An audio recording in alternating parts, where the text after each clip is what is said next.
Cylinder cylinder की बात मत करो आप, यहाँ करो नालों की बात। मुझसे पूछो कौन से जिले से आया हूँ, मुझसे पूछे मेरे जिले में कितने नाले हैं। सिलेंडर को हम नहीं जानते।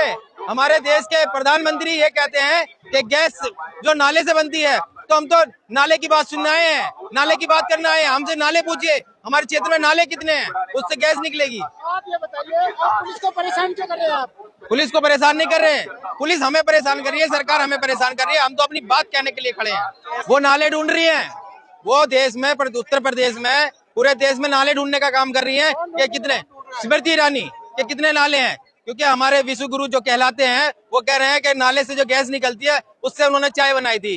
तो आप सिलेंडर तो मैं भूल गया, सिलेंडर क्या होता है? सिलेंडर कुछ नहीं होता। नाले ढूंढिए, नाले हम ढूंढ रहे हैं, हम भी ढूंढ रहे हैं नाले। देखो कैसे कहाँ है गैस, आप क्षेत्र में जाइए ना, आप धरातल पे जाइए, जमीन पे जाइए, जमीन पे तो गैस है नहीं, जमीन पे नाले हैं, नाले देखिए। अरे सब कहने की बात है, नोटबंदी में लाइन में खड़ा करा दिया, अब लाइन में खड़ा करा दिया, तुम्हारा कोविड में लाइन में खड़ा, सब जगह तो लाइन में खड़ाने का काम करते हैं और खुद भी लाइन में खड़े होके वहां जाके हम चले जाएंगे। पुलिस रोकने का काम कर रही है, हम जाने का काम कर रहे हैं। बिल्कुल करेंगे, हम संसद घेराव कर रहे हैं। जंतर मंतर पर पूरे देश का युवा उस सरकार से पूछने आया है, उस कॉम्प्रोमाइज जो सरकार है, जो कॉम्प्रोमाइज हो गई है, उससे पूछने आया है कि इस देश का जो हक है, ये देश किसान की मेहनत से चलता है, ये देश मजदूर की ताकत से चलता है। उस ताकत को, उस मेहनत को दबाने का काम भारतीय जनता पार्टी कर रही है। देश मोदी जी की ताकत से चल रहा है, कॉम्प्रोमाइज से चल रहा है। अगर ताकत यहाँ किसानों की है, ताकत यहाँ मजदूरों की है, ताकत यहाँ युवाओं की है। जिस तरीके से किसान यहाँ पे अन्न पैदा करता है, यहाँ से IAS PCS हम इस देश को देता है।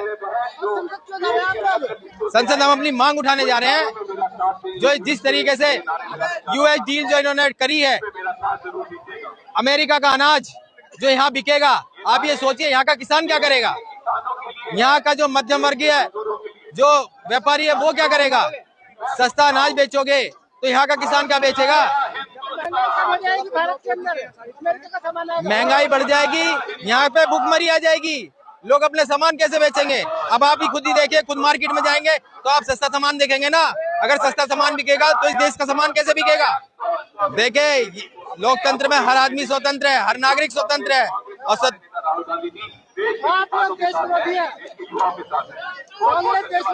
नहीं, भारतीय जनता पार्टी कॉम्प्रोमाइज्ड है और हमारा PM कॉम्प्रोमाइज हो चुका है। कोई पैसा नहीं मिल रहा, हम मेहनत करते हैं, हम देश में युवाओं की आवाज उठाते हैं, महिलाओं की आवाज उठाते हैं, और जो आवाज उठाता है उसे हमेशा रोका जाता है। ये एप्स्टीन का नाम आना, और मुझे दुख है कि इस देश की मीडिया क्यों प्रधानमंत्री से नहीं पूछती कि आपका बार बार नाम आ रहा है, ये नाम क्यों आया, ये कैसे आया, ये ईमेल कैसे आई, ये आप लोगों को पूछना चाहिए। देखिए, मैं कहना चाहता हूँ, ये देश हमेशा से किसान, युवाओं और महिलाओं के सबको मिलकर के ये देश बना है, लेकिन आप उसे बिखेरने का काम कर रहे हैं।